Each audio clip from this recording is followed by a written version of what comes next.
Magandang araw mga mag-aaral. Ngayong araw na ito ay tatalakayin naman natin ang mga uri ng tayutay. So bago yan, alamin muna natin kung ano nga ba ang tayutay. Sinabing tayutay, ito ay isang sinadyang paglayo sa karaniwang paggamit ng mga salita upang gawing mabisa, matalinhaga, makulay at kaakit-akit ang pagpapahayag. So sinadya talaga yung mga salitang ginagamit sa tayutay ay yung mga malalaging na salita, sinadya talaga siya upang maging mabisa, matalinhaga at makulay ang isang tula o ang isang akda na mayroong tayutay. So, mapapansin nyo may mga akda kay lalo na sa tula na kung saan ay gumagamit siya ng mga malalalim na salita na hindi pangkaraniwang mga salita. Kaya minsan hindi natin ganon maintindihan ang mga tula. Pero kung aalamin natin kung ano nga ba ang kahulugan ng bawat tayutay o mga ginamit na matatalinhagang salita sa isang tula o sa isang akdang pampanitikan, ay maunawaan natin ng lubusan kung ano nga ba ang ipinapakita o ano nga ba yung nilalaman ng isang tula o ng isang akdang pampanitikan. So lalo na sa tula, gumagamit sila ng mga matatalinhagang salita upang lubos na maging kaakit-akit sa mga mambabasa at magandang basahin ito ng mga mambabasa. Ayon kay Bienvenido Lombera, pakitandaan, ayon kay Bienvenido Lombera, isang makata, kritiko at dramatista, ang talinhaga ay singkaulugan ng tayutay na itinutumbas din ng mga praileng misyonero sa misteryo o metapora. So ayon nga daw kay Bienvenido Lombera, nagbigay siya ng sarili niya ang pagpapakahulugan. Isa po siyang makata, kritiko at dramatista na kung saan sinabi niya na ang talinhaga daw ay kasing kahulugan ng tayutay na itinutumbas din sa mga praileng misyonero, sa misteryo o metapora. Pero ayon naman kay Virgilio S. Almario, isang makata, kritiko, alagad ng sining, tagasaling, guro, ang talinhaga ay ang sandigan ng ganda at husay ng isang tula at ang buod ng pagtula. Aniya, ito rin ang utak ng paglikha at disiplinang pumapatnubay sa haraya at pagpili ng mga salita habang isinasagawa ang tula. So yun nga, sabi nga ni Virgilio Almario na kung saan daw yung talinaga, yun daw yung ganda ng isang tula. Kasi hindi mo masasabi na ang isang tula ay kaakit-akit kung ito ay hindi gumagamit ng mga talinagang salita o mga tayutay na kung saan nang magpapaganda ng isang tula.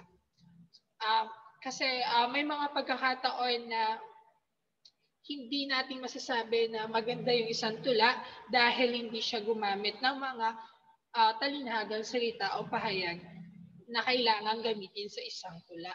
Kasi isa din siya sa elemento na meron ang isang tula. Dapat ito ay merong mga matatalinhagang ginamit na salita upang lubos na maging malinaw o maganda yung mensahe nito sa bawat mambabasa. Samantalang, ayon naman sa aklat ng palihan ng mga manunulat at propesor na sina Will Ortiz at Eugene Evasco, na isa ring tagapagsalin at kolektor ng mga aklat pambata, ang talinhaga ay ang kahulugang pinanday ng malilikha mula sa panlabas na puwersa, karanasan, tungo sa kanyang sarili, utak at damdamin. So makakabuo tayo ng mga matatalinhagang salita ayon nga daw doon sa aklat ng palihan na isinulat ni Will Ortiz at Eugene Evasco na kung saan nakakagawa tayo o nakakapanday tayo o nakakalika tayo ng mga matatalinhagang salita mula sa panlabas na puwersa o yung karanasan na na-encounter natin at doon sa mga tungo sa kaniyang sariling utak at damdamin.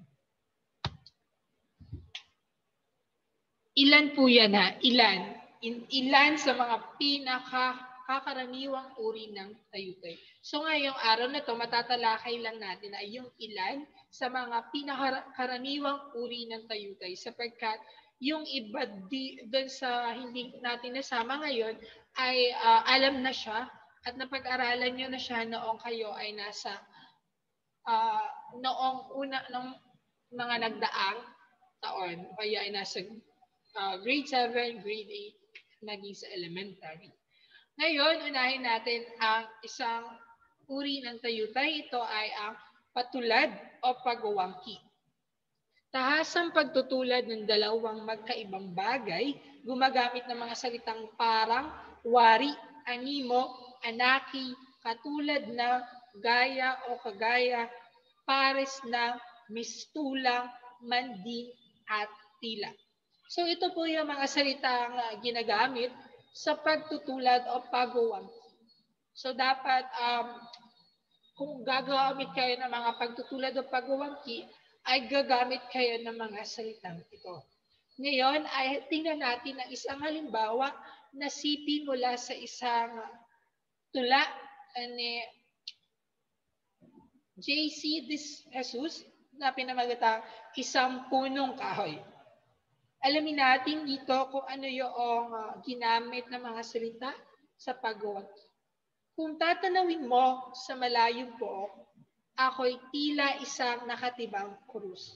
Sa napakatagal na pagkakaluhod, parang hinahagkat ang mga paa ng Diyos.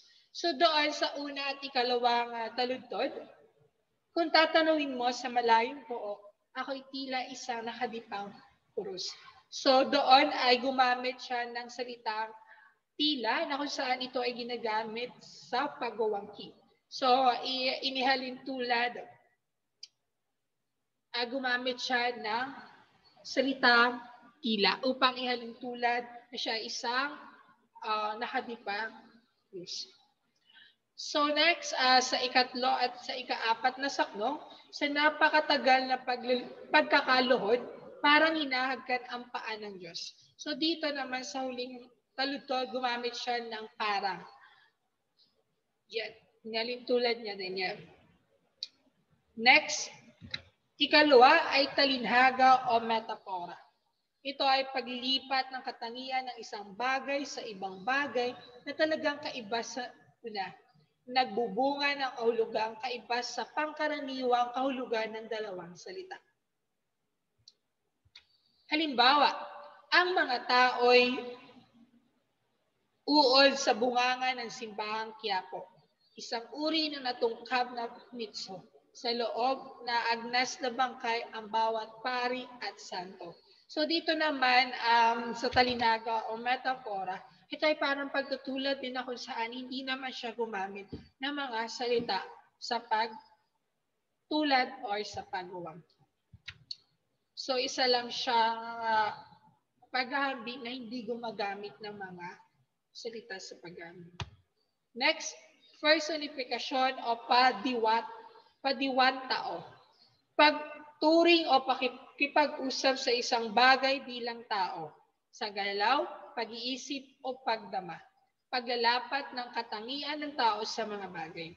So dito, nandun na sa word na personifikasyon na kung saan inihahalin tulad siya sa isang tao, sa mga gawaing pantao, at sa mga katangian ng isang tao. At nandito ang isang halimbawa, ito ay siniiting sakdong mula sa tulang ni Amado V. Hernandez, ang langgam. Bunying langgam, tumigil kang saglit lamang, nais kitang pagpugayan. So dito makikita na inihalin tulad or binigyang katauhan ng langgam yung isang tao na dapat niyang sabihan ng ganong bagay or pagpugayan.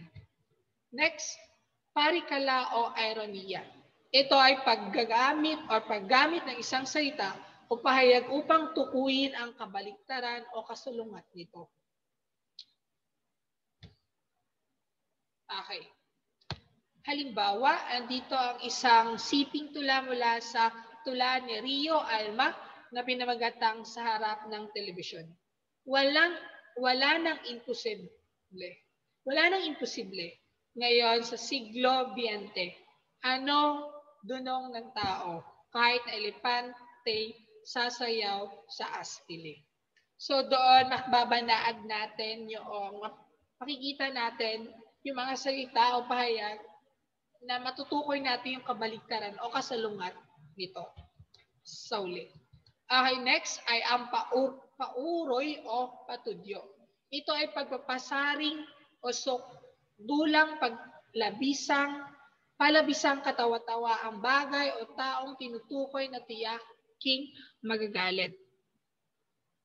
Ito yung pauroy o patudyo. Halimbawa, o Erma, sa gabing ulingin ang langit, wangis mo'y estelyang may kislap ng plastik. O tang na sa gabing nag-aalong pihit, larawan mo Erma sa bakol ng tamis. Ang palayang pagkakinis ang sukat mong makaparis. So dito parang nagkakaroon ng panudyo o pauray na kung saan ipinapakita doon sa saknong na ito na mula sa Romulo Sandoval, ni Romulo Sandoval na pinamagatang Serenata kay Erma Matrona. So doon mababanaag niyo yung pang-insultong nagaganap. Next, ang ikahuli sa ilan sa mga pangkakaraniwang uri ng tayutay. Ang huli ay ang kabalintunaan o paraduha. Ito ay deklarasyon o sitwasyon na sa unang tingin ay kasalungat, ngunit may elemento ng katotohanan. Halimbawa, ito ay mula din